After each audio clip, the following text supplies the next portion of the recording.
Nós somos peregrinos a caminho do lar, rumo à eternidade, onde iremos morar com Jesus, nosso guia, nosso amigo e salvador. Em sua presença eterna encontramos o amor no caminho da fé. Olá, sejam bem-vindos a mais um episódio do Peregrinos Podcast. Bom, hoje nós vamos falar sobre o protagonismo do jovem cristão. Eu não sei se alguém já parou para pensar sobre o impacto que nós, jovens cristãos, temos na sociedade, temos com as pessoas à nossa volta. E hoje a gente vai falar sobre esse assunto que é de uma grande importância, tanto para a gente conseguir entender o nosso papel na sociedade, quanto para a gente poder estar entendendo tudo o que acontece à nossa volta. Então, hoje eu estou aqui com o Josilei. Boa tarde Danilo, tudo bem? Estamos aqui, sou o Josilei, membro aqui da Sociedade Peregrinos, e estamos aí com essa missão de conduzir essa conversa hoje aí nesse podcast. Agradeço a oportunidade, estamos sempre à disposição. E também aqui com a nossa uma presença muito especial do nosso pastor Everton Cruz. E aí, pessoal, tudo bem? Muito bom poder participar. Já estava esperando esse convite já, viu?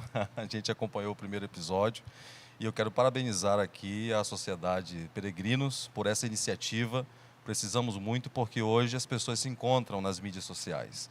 E quando elas encontram iniciativas como essa, têm oportunidade de conhecer, tanto para os nossos jovens, como para outras pessoas que possam acompanhar e entender qual é o nosso propósito. Então, para mim, é uma grande alegria estar aqui. Eu mando um abraço aí para toda a juventude da Sul e todos que possam estar conectados aí conosco, assistindo este episódio.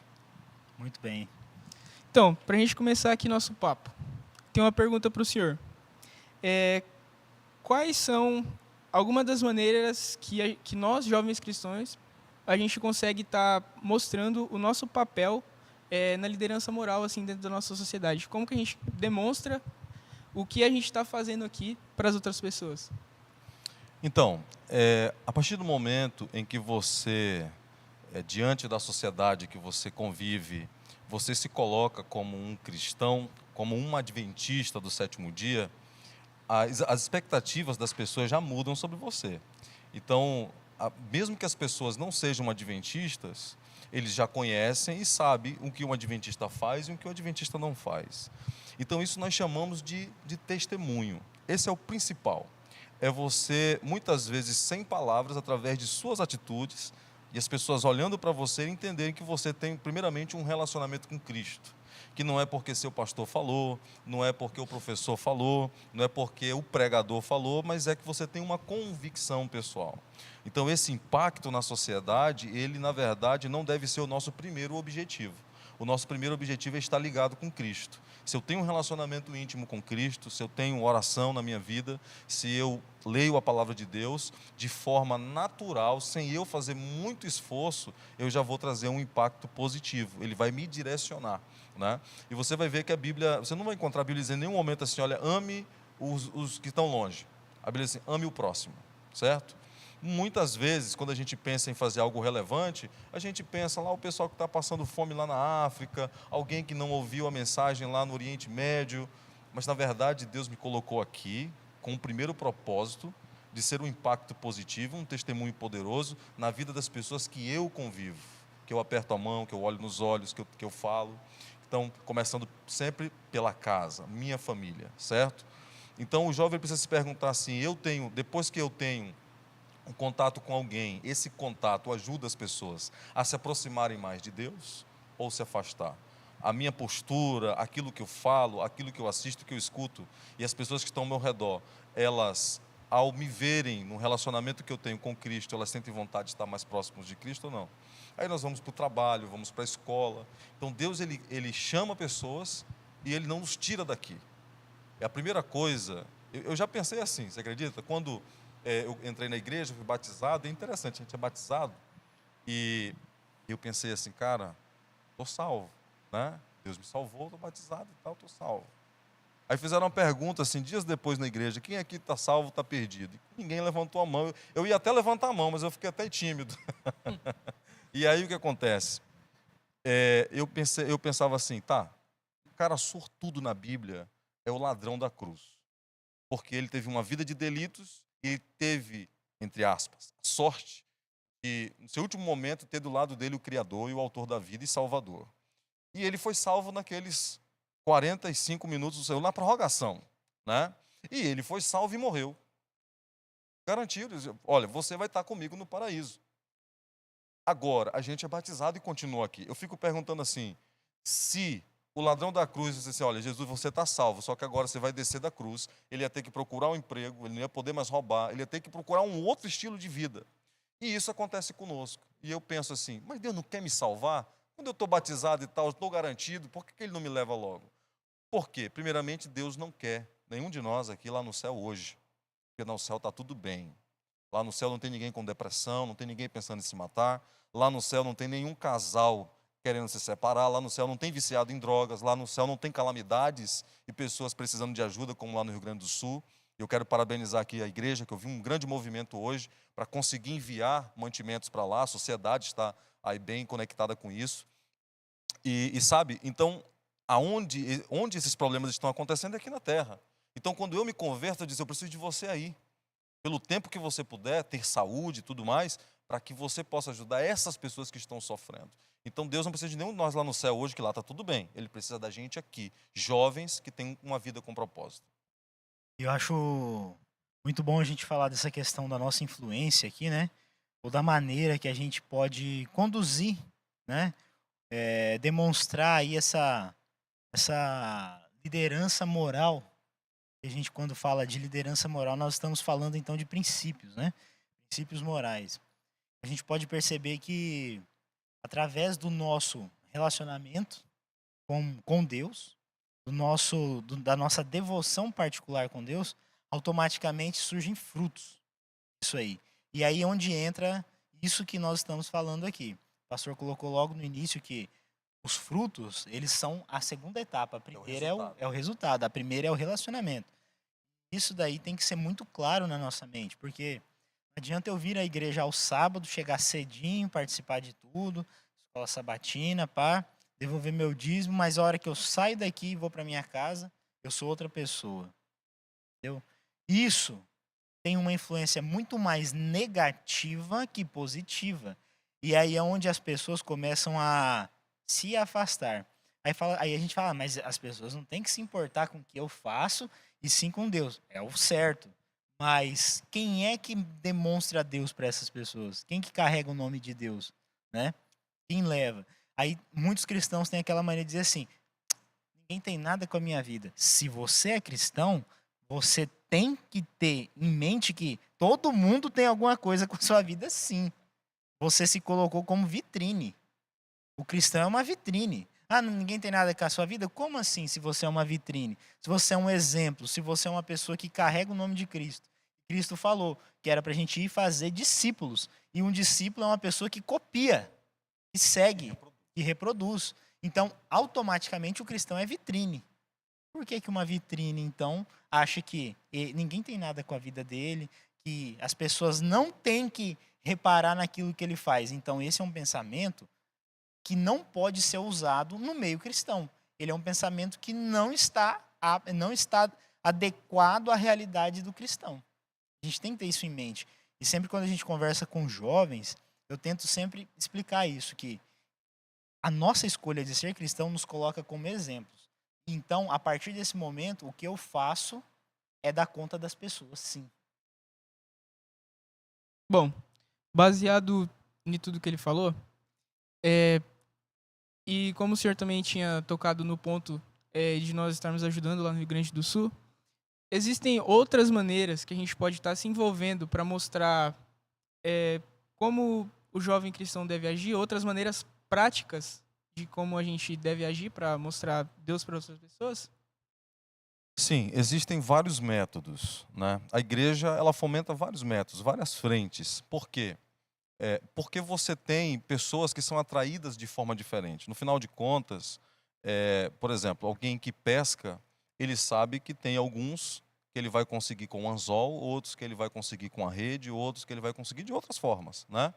E assim também, Jesus contou muitas histórias, né, como essa, né, de peixe, de pescador, porque ele sabe que essa é uma analogia interessante quando nós falamos de cumprir a missão através dos jovens, né? Então, o primeiro ponto que eu acho que é importante nós incentivarmos os jovens é que os jovens busquem o maior número de maior conhecimento, primeiramente espiritual bíblico possível, certo? Para que possa estar pronto para dar conta da fé que ele tem, né? Então esse é um dever que eu tenho, né, como cristão, uma vez que eu assumo essa fé. Outro ponto é que o jovem também se dedique na área acadêmica. Quanto mais você estuda, seja qual for a área que você buscou, primeiro, você pode ser uma luz dentro da universidade. Daqui a pouco eu vou estar num encontro com universitários, ensinando eles a dar estudos bíblicos, dizendo para eles quais são as objeções e o que pode acontecer. Isso é um meio. Então, tem um testemunho muito bonito que eu vi aqui dos peregrinos. Me lembra o nome do rapaz? Clifone. O Clifone, isso. Um testemunho maravilhoso. Ele disse, eu nunca tinha dado estudo bíblico. E eu fiquei assim empolgadíssimo com aquele. Eu quero que esse testemunho ele vá adiante, para mexer com os nossos jovens e o jovem entender que isso também é da nossa prática. Dar estudos bíblicos. E dar estudo bíblico, o que é isso, pastor? É você ler, fazer uma pergunta e deixar a Bíblia responder. Às vezes a gente fica, não, tem que ter um treinamento, uma coisa. Não, você tem que ir. E o Espírito Santo é que vai fazer o trabalho. Então não tem essa coisa, eu tenho que estar preparado para isso. O jovem não precisa, muitas vezes, não, eu estou esperando uma oportunidade, né, para pregar. E ele acha que essa oportunidade tem que ser uma coisa grande. Você vê, por exemplo, o pastor Bulhão pregava em estádios lotados. E aquele que dá estudo bíblico para o auditório de uma só pessoa está honrando a Deus tanto quanto ele, se está fazendo da melhor forma. Então, nós temos hoje meios como Ministério Jovem. Eles têm o projeto Um Ano em Missão, que é onde os jovens dedicam 1 ano de sua vida. E a vida é transformada para sempre. É 1 ano para sempre. O jovem que participa de Um Ano em Missão, eu falo com você que está assistindo aqui no sul de Rondônia, pastor, eu tenho interesse, eu quero conhecer mais, me procure. Nós estamos com um projeto arrojado para o ano que vem. Esse ano já está acontecendo, não tem mais como. Mas para o ano que vem está com um projeto arrojado. E o sul de Rondônia tem se especializado em enviar jovens. Hoje nós temos uma jovem, a Emily, o nome dela, ela está no Ano em Missão da divisão, né? Participou do Ano em Missão no passado, está representando a União Noroeste Brasileira lá, é daqui da Sul, né? Então você tem um Ano em Missão, você tem colportagem, que é uma outra forma também, né? Você tem estudos bíblicos, que eu já mencionei, você também tem classes bíblicas, então você tem várias formas e frentes que você pode, de forma prática, fazer. Tem outras variadas, você pode ter um clube de saúde, a galera do futebol, né? Porque quando você está apaixonado por Jesus, você vive uma vida com Cristo, no dia que Jesus voltar, a galera do futebol, vai ter gente do futebol lá esperando Jesus junto com você. Vai ter gente do tênis, vai ter gente do ciclismo, da academia, entendeu? Então, assim, você tem que fazer, o meu conselho sempre para o jovem é o seguinte, o que te dá brilho nos olhos? Faz disso um ministério, entendeu? Faz disso uma forma de encontrar outras pessoas. Eu lembro que tinha alguém da família que eu queria que fosse converter, e era muito difícil, e eu sendo pastor. Mas um dia, essa pessoa foi batizada. Eu perguntei, mas o que aconteceu? Não é que ele conheceu uma outra pessoa que é adventista no ciclismo. E de tanto estarem juntos, essa pessoa teve uma autoridade maior na vida dele do que eu, que sou pastor. Entendeu? Então é assim que a gente, através da vivência do relacionamento, que a gente transmite Cristo. Eu sempre costumo dizer que nós não temos um modelo padronizado que tem que ser seguido daquela forma para se alcançar, né? Inclusive, em um outro episódio, nós falamos sobre comunhão com Deus. Tem pessoas que colocam a comunhão dela, o relacionamento dela com Deus, por meio de rituais, né? Ah, se a minha mão não estiver assim, Deus não vai ouvir minha oração. Se eu não estiver ajoelhado de tal forma, Deus não vai me... né? E muitas vezes a gente também transforma a pregação do evangelho nesse padrão aí. Não, eu tenho que ter uma pessoa junto comigo aqui, uma dupla, e aí nós vamos colocar uma calça social, uma camisa, uma gravata, uma pastinha com estudos bíblicos dentro, nós vamos na casa de alguém, e ali a gente vai entrar e fazer um estudo. Esse estudo acontece, e ele é um estudo, mas não tem só esse. Às vezes você está conversando com um amigo seu e talvez na conversa surge um tema bíblico e vocês então começam a conversar ali e dali surge um estudo. Ou no futebol, igual o senhor falou, nós podemos estar ali de repente através de uma conversa, sair um estudo bíblico. E outra, nós temos que estar prontos a todo momento. O cristão que ele leva a luz de Cristo, qualquer coisa que ele estiver fazendo é uma pregação do evangelho. Deus vai usar ele para alguma coisa. E em algum aspecto ali, ele vai chamar a atenção de alguém. E ele vai pregar. Então, por isso que a Bíblia fala, quer comais, quer bebais, tudo o que fizeres, fazei para a honra e glória de Deus. Então é isso. Nós temos que fazer isso. E não seguir um protocolo que às vezes para mim não dá certo, e aí eu falar, para mim não dá, eu não consigo ser pregador do evangelho. Mas existem outras formas, não existe só essa. Ache a sua forma, né? Se enturme com aquelas pessoas que são do seu meio, então ali você consegue sim levar a luz. Não existe um parâmetro só, não existe um método só. Existem vários. E tem um detalhe que às vezes as pessoas esperam muitas vezes um pastor, né? Não, quando um pastor vier, só que essa pessoa muitas vezes tem um relacionamento com você que você tem mais autoridade. O pastor é um estranho na vida dela, né? Não, esse aqui é o pastor da igreja. Para quem é da igreja, entende a autoridade que tem um pastor, mas para quem não é, é uma outra pessoa, né? Então, assim, o instrumento que Deus quer usar é você, é cada um de nós, no meio, no ciclo de relacionamento que nós estamos, para impactar essas pessoas. Bom, falando do Clifton, como o senhor já tinha mencionado, eu vou contar um pouco dessa história, que é uma história muito legal, que eu sei mais ou menos desde o início. O Clifton, logo que eu cheguei aqui em Cacoal, o Clifton, ele estudava no colégio público ali, eu também fui para esse colégio.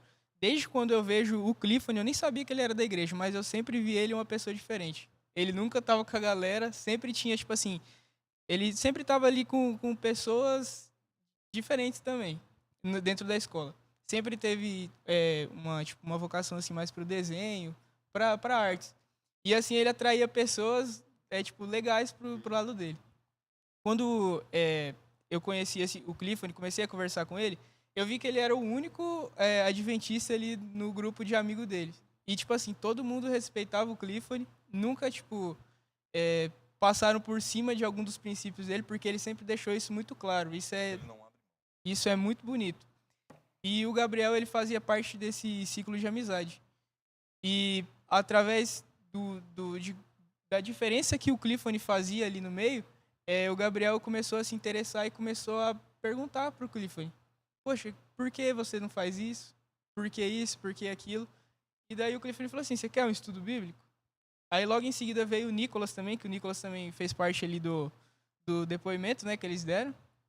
E os dois começaram a dar estudo bíblico para eles. E eu, como estava ali perto deles já, eu fui participar um dia desse pôr do sol com eles. E quando eu escutei o Gabriel falando, que foi o menino que se batizou, eu vi que ele, tipo assim, ele tava querendo mesmo, sabe? Até nas redes sociais dele, as postagens que ele fazia mudou. Foi uma coisa muito, muito legal. A hora que ele veio me contar também assim, poxa, semana que vem eu vou me batizar, eu fiquei muito feliz, que ele realmente é um menino muito legal. E eu reflito sobre essa questão do protagonismo do jovem.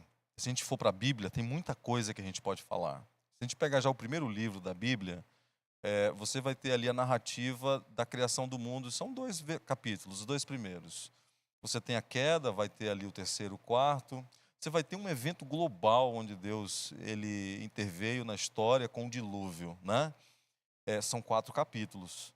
Agora você vai ver a Bíblia dando um espaço, 12 capítulos para a história de um jovem que fez a diferença no seu meio, com um sonho, que é José. Então, olho para esse espaço e me parece dizer o seguinte: olha, parece que o céu se atrai muito mais, né, com a história de um jovem que decidiu ser um protagonista, que não abriu mão dos seus princípios, do que até mesmo com a história da criação do universo, que são 2 capítulos. Você vê como isso atrai a atenção do céu, que tem 12 capítulos para contar a história de José. E quanto hoje não é admirado os jovens da sociedade peregrina no céu, que tem esse desejo de abrir mão de seus não negociar isso, e que isso vai atrair pessoas também que têm o desejo de conhecer Jesus. Pastor, tipo assim, o Clifton, ele não teve, tipo assim, ele foi uma iniciativa que ele tomou. Partiu dele, né, pelo testemunho que ele deu com a vida dele. Mas como que os líderes da igreja conseguem estar incentivando os jovens a seguir esse mesmo caminho? Como que os líderes, como o senhor, pastor, conseguem incentivar o jovem a fazer como o Clifton, por exemplo? Nós temos hoje uma grande preocupação, porque nós conseguimos ver que entram muitos jovens na igreja. Só que quando nós vamos olhar os dados, hoje nós temos mais perdidos jovens do que batizados jovens. E se a igreja continuar nesse ritmo, teremos sérios problemas no futuro, certo? Então, tem sido estudado várias formas, mas a gente entende o seguinte, eu particularmente, né? Que nós, primeiramente, a igreja, por algum tempo, ela entendeu que o jovem era um problema na igreja. Eu vi isso quando eu entrei na igreja 20 anos atrás, teve um momento lá de oração numa vigília, e a senhorinha foi lá na frente com boa vontade, ela disse, olha, eu quero um momento muito especial agora, falar dos jovens. Poxa, os jovens é um momento especial para a igreja, porque os jovens têm dado muito trabalho. E aí eu fiquei assim, nós somos o problema então? Não, nós não somos um problema, ela foi infeliz nesse aspecto, porque os jovens não são um problema, pelo contrário. Eu quero ler até um texto aqui, que eu separei, de Ellen G. White, que me dá essa importância. Isso aqui também é um recado para os líderes, como eu, os líderes da igreja, assim, ó, a igreja se enfraquece por falta do auxílio de jovens que deem corajoso testemunho e com zelo ardente estimulem as energias entorpecidas do povo de Deus. Isso aqui é muito forte. A igreja se enfraquece se não tem jovens que tenham esses princípios, tenham zelo pelas coisas de Deus, né? Então, primeira coisa é olhar para o jovem e ver ele como um protagonista. O jovem muda o ambiente de uma igreja.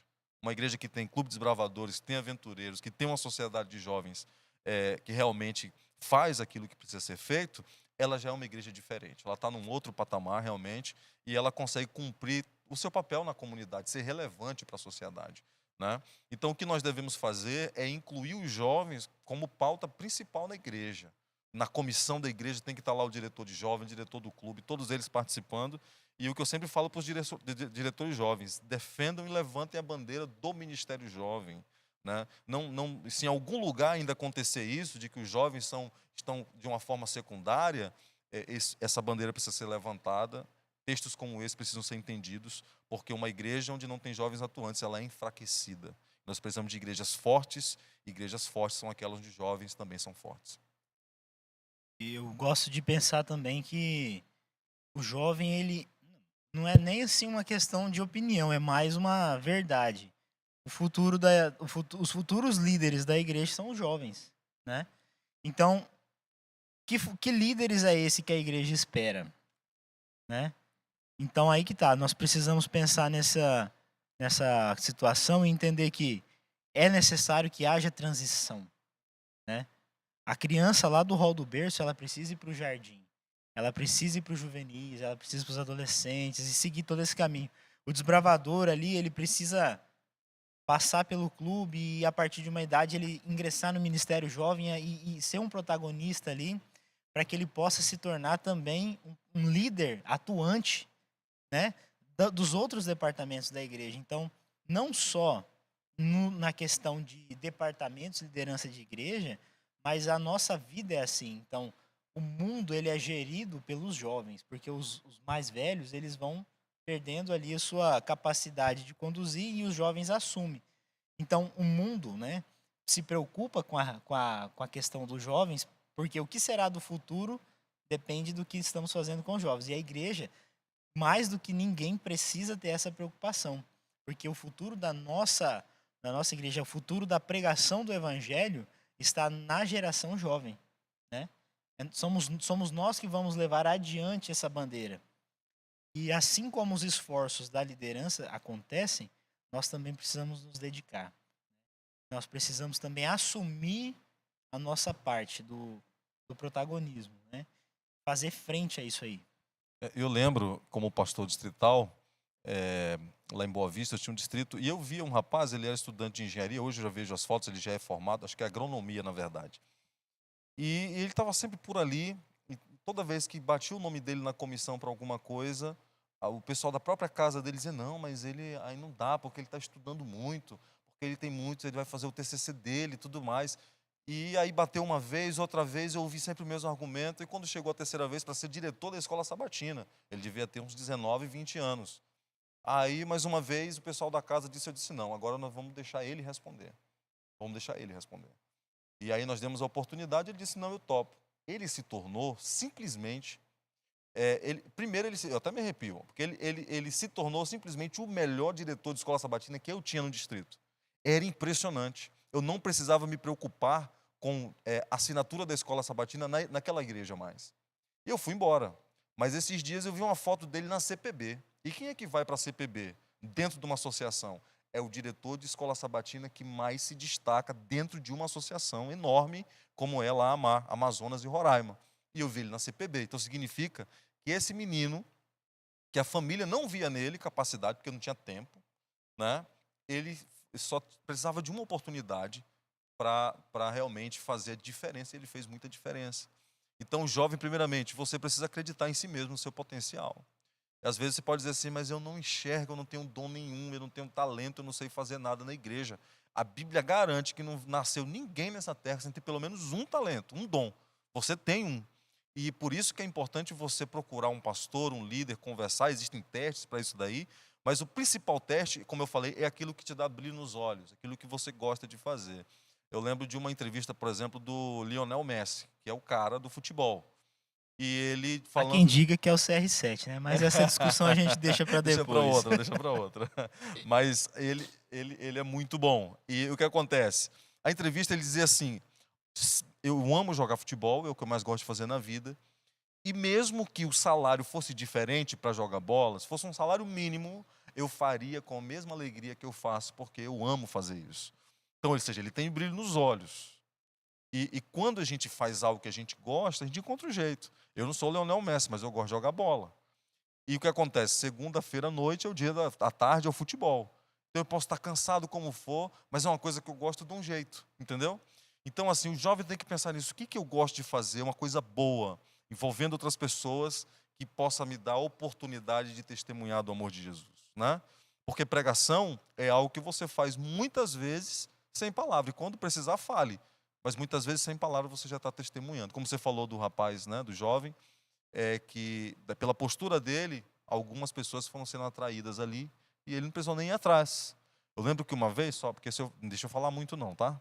Fica à vontade. Eu vou fica à lembrando de vontade. algumas coisas. Eu estava no internato e eu estava assim, eu era diretor do Grêmio, presidente do Grêmio, eu era líder espiritual do residencial e também da instituição, lá da escola, da moçada. E o que acontece? Teve uma semana de oração com o pastor e eu me senti muito vazio, porque lá quase, assim, praticamente todo mundo é adventista. E eu cheguei, geralmente tinha um horário da palestra e um outro horário o pastor ia atender os alunos que quisessem. Eu fui lá. Disse, o que você está fazendo aqui? Aí eu abri o coração para ele, disse, pastor, eu tenho lido a Bíblia, eu prego muitas vezes aqui, mas eu me sinto tão vazio muitas vezes. Ele disse, eu já sei que você... E eu cheguei, ele parecia um médico. Ele pegou um papel e começou, você vai ler isso aqui, você vai ler isso aqui, você vai ler isso aqui. E outra coisa, você tem que dar estudo bíblico para alguém, orar e tal com alguém. Eu falei, mas aqui todo mundo é adventista praticamente. Ele falou, você não precisa ir atrás de ninguém. Começa a orar e só pede para Deus enviar alguém que você tem capacidade. E foi incrível, porque eu comecei a orar, sem acreditar que isso ia acontecer. Mas o pastor tinha dito, eu vou fazer, foi um desafio. Eu comecei a orar e a semana de oração passou, nada aconteceu, eu continuei orando. E eu trabalhava num horário na marcenaria. Estudava como era bolsista e o outro eu estudava. E daqui um dia o cara que trabalhava comigo na marcenaria começou a fazer pergunta da Bíblia. E foi justamente o cara que estava comigo do meu lado todo dia na marcenaria, que foi o cara que eu fui dar estudo bíblico. Eu disse, cara, você quer um estudo bíblico? Ele falou, não, eu quero, tem muita coisa que eu preciso saber. Então, às vezes, a pessoa está perto de nós e sabe o que é interessante? Que primeiro foi cura para mim. Lá em Timóteo, Paulo diz, olha, aquele que planta é o primeiro a provar e saber o sabor da uva. Aquele que prega o evangelho é o primeiro a ter a vida transformada. Então, veja, os anjos poderiam fazer melhor do que nós. Mas quando Deus ele envia você a missão, é porque é lá na missão que ele transforma o nosso coração primeiro. Essa experiência que o senhor teve aí, eu já tive exatamente o mesmo tipo de experiência. E vou ser sincero, eu muitas vezes pensava assim, não é assim que funciona, né? Não é assim. A gente tem que achar alguém, né, e investir, mas... E num belo dia, eu saí de casa pela manhã, fui pro estágio da faculdade, e eu lembro que era mais ou menos umas 8h30 da manhã, meu irmão me ligou, ó, vem aqui em casa, urgente, a gente estava com uma obra, né, meu pai estava reformando a casa, e vem aqui, o fiscal da prefeitura veio aqui, e porque tem alguma coisa errada no projeto e tal, a obra foi embargada. Aí eu saí, pô, desesperado, né? Falei, nossa, e agora? E com pedreiro contratado e tal, tal, tal. Vai parar tudo. Corri lá. Cheguei lá, o fiscal já tinha ido embora. Aí, peguei ali e tal, conversei com a arquiteta e tudo, e mais ou menos organizamos ali um plano de ação para o outro dia. Mas naquele mesmo dia, eu, depois de resolver tudo, eu falei, tô com fome, eu vou comer alguma coisa. E fui numa padaria. Sentei lá na mesa, fiz meu pedido, sentei, tô esperando. Chegou um jovem conhecido. Posso sentar com você? Falei, pode, fica à vontade. E aí, ele surgiu assim, cara, eu queria que você me respondesse uma coisa. Eu falei, pode perguntar. Por que que eu preciso me batizar para poder fazer tal coisa, tal coisa? E aí eu pensei assim, eu falei para ele, olha, não tem como eu te falar por que você tem que batizar. Não tem como. Você precisa entender o que é o batismo. E aí, a partir daí, você vai entender se você precisa ou não se batizar. Aí eu falei, você quer um estudo bíblico? E ele aceitou. E por incrível que pareça, essas coisas acontecem dessa forma. A gente conta assim, tem pessoas que não viveram essa experiência acham que não acontece isso. E acontece exatamente assim. E detalhe, aquele problema que aconteceu no outro dia, ele já estava resolvido antes mesmo de eu acordar. Então foi só um problema para me tirar de onde eu estava e ir até um lugar para poder encontrar com esse camarada, e dali surgiu um estudo bíblico. E hoje ele é associado de mordomia da nossa igreja. Nossa, show de bola. Que bênção, né? É uma bênção, isso aí é uma coisa incrível, assim, que só quem vive isso consegue saber o que de fato é. E eu posso desafiar você, que está nos assistindo, a fazer essa mesma oração.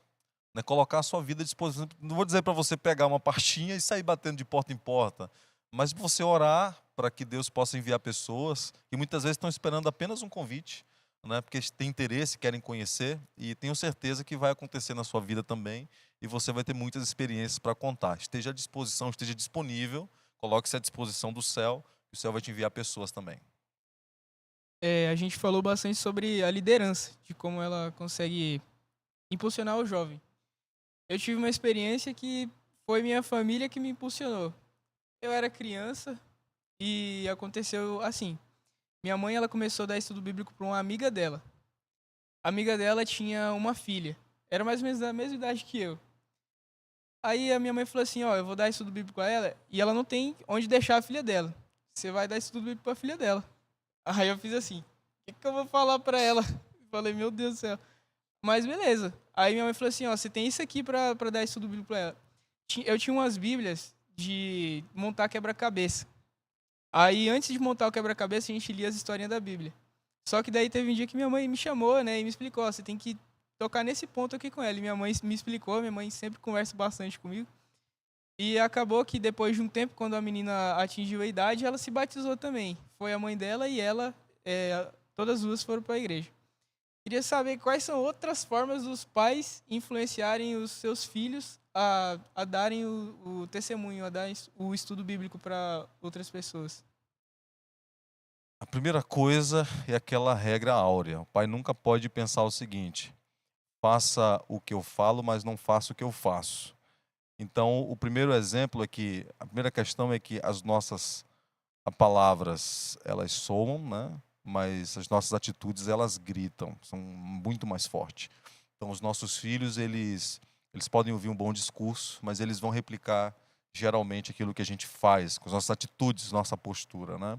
Então, a primeira coisa, hoje, por exemplo, se você tem um filho, nós estamos num plano, um projeto do campo missionário aqui da Sul, né, que ele pensa nisso daí. Se você tem filhos pequenos, né, você tem que passar o sábado à tarde com eles em casa. Mas se ele já tem uma idade de ir com você para você dar um estudo bíblico, leve-os para dar estudo bíblico. E eu achei interessante ano passado que meu filho, nós fomos dar um estudo bíblico junto. Essa pessoa batizou, foi meu último batismo no último distrito onde eu estive. E eu sempre, como pastor, eu sempre faço maneiras para que minhas ovelhas também participem da missão, mas eu entendo que eu preciso ser o primeiro. Sempre eu tenho estudos bíblicos. E ano passado eu dando estudo bíblico era um rapaz e a mãe dele batizou primeiro, e ele ficou ainda um pouco relutante. Eu lembro que a gente continuou os estudos, e aí eu levei meu filho: hoje você vai comigo e você vai dar o estudo bíblico. E era o estudo bíblico sobre dízimos e ofertas, né? E eu achei muito interessante, eu me surpreendi com ele. Ele fez todo o estudo, eu só acompanhando, alguma dúvida eu tirava, e no final ele fez o apelo. Mas ele já fez o apelo do batismo. Eu achei assim ele bem para frente, né? Mas ele já fez o apelo do batismo. Meu pai disse que você não é batizado e você precisa batizar, é a melhor coisa que existe e tudo mais, e fez ali. Então foi uma experiência maravilhosa, né, para mim como pai, ter tido aquele momento com meu filho, né?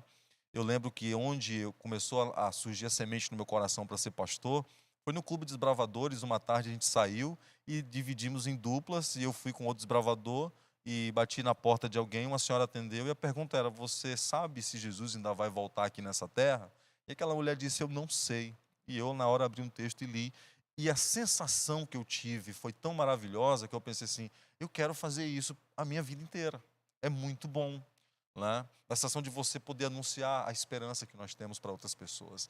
Então, o maior presente que um pai pode dar para um filho é isso, é Jesus Cristo, e ensinar a transmitir Jesus para outras pessoas. Isso não é apenas uma missão, é o nosso dever como pais, não é? Porque as crianças, elas não nascem pecadores, como todos, né? E como fala lá na Shema, no Antigo Testamento, falando para o pai: olha, o Senhor nosso Deus é o único Senhor, e você precisa amar de todo o coração. E passa isso, inculca isso na cabeça do seu filho. É como se você tivesse que abrir a cabeça e colocar lá dentro. Por que tem que fazer isso? Porque as crianças não nascem com isso. E se ninguém contar, e se ninguém fizer, não vai saber mesmo. A naturalidade do pecado vai sobrepujar. Então, é nosso dever, né, eu que já sou pai, de direcionar meus filhos para a missão. Porque é na missão que a vida da gente é transformada. Um jovem que se envolve com a missão, é muito difícil ele abandonar a igreja. Quando a gente olha para os números de apostasia que temos na área jovem, eu ouvi você falando ali desde o hall do berço, a igreja cuida muito bem, tem aventureiros, tem desbravadores, só que depois do desbravador é onde a gente mais perde. É nesse hiato ali, e muitas vezes vai para a universidade e acaba tendo ali embates sérios sobre fé, e muitas vezes ali não consegue permanecer e se perde dentro da faculdade. Então, assim, a gente precisa entender que isso nasce dentro de casa. A gente tem que ter a lição da escola sabatina dos nossos filhos, eles precisam estudar. Todo esse processo, ele não é em vão. Lá na frente ele se mostra, lá na frente tem resultado. Eu considero o papel familiar o principal. E justifico o porquê. O nosso Salvador, ele nasceu nesse mundo como uma criança inocente, uma criança que não conhecia nada. E tudo que ele aprendeu, alguém ensinou. E foi a família. Foi a mãe, foi o pai.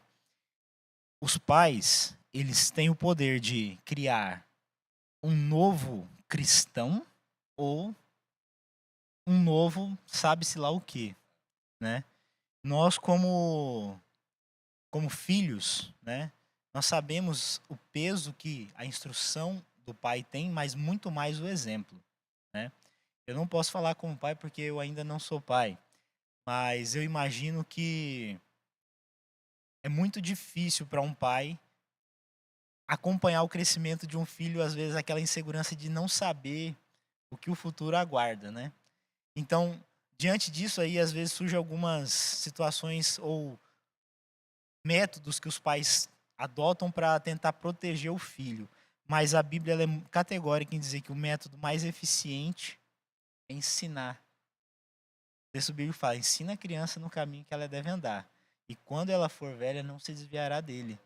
E o mandamento bíblico também fala: honra o teu pai e a tua mãe, para que te prolongues os teus dias na terra. Então é isso.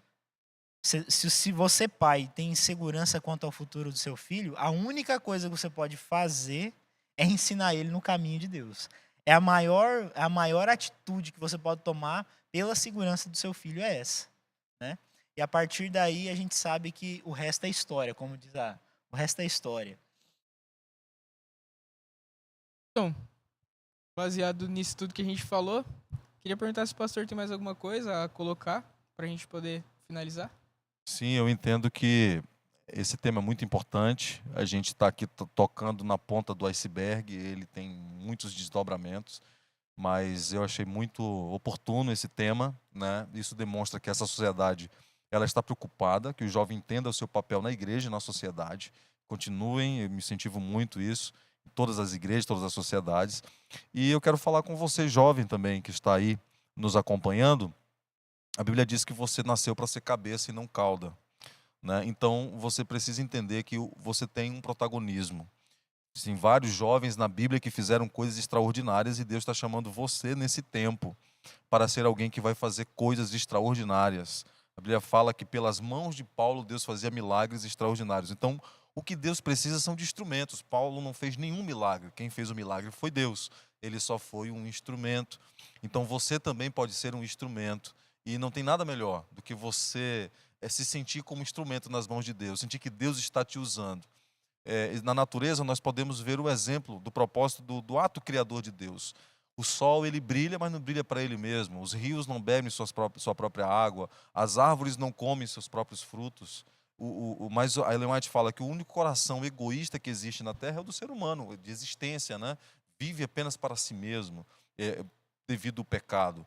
Mas a gente ser feliz é muito bom. Agora, você vê que outras pessoas estão felizes por sua causa, pelo que você está fazendo, é melhor ainda. Essa sensação, essa é a natureza de Deus. Ele nos criou porque Ele pensa assim, né? E como filho deles, nós devemos reproduzir também esse estilo de vida, essa filosofia de vida, que é deixar-me ser um instrumento nas mãos de Deus. E imagina você chegar lá no céu e ver a galera do futebol, a galera do voleibol, do tênis, abraçando você e dizendo muito obrigado por ter me dado para Cristo Jesus. Isso não tem nada no mundo que pague o preço de uma vida. Então que Deus use vocês, queridos jovens, peregrinos nessa terra, uma eternidade, para esse time de peregrinos aumentar cada vez mais, podemos alcançar o máximo de jovens para o reino. Lembre-se sempre que é os jovens pelos jovens, os jovens pela igreja e os jovens pelos seus semelhantes. Amém. Amém. Eu gostaria só de lembrá-los que Cristo, o nosso Salvador, ele exerceu seu ministério sendo jovem. Então nós temos nas nossas mãos o peso que é de representar a Cristo e de apressar a breve volta dele. Que nós possamos tomar isso como nossa missão de vida e levar isso a sério e fazer de nós instrumentos na mão de Deus. Amém. Amém.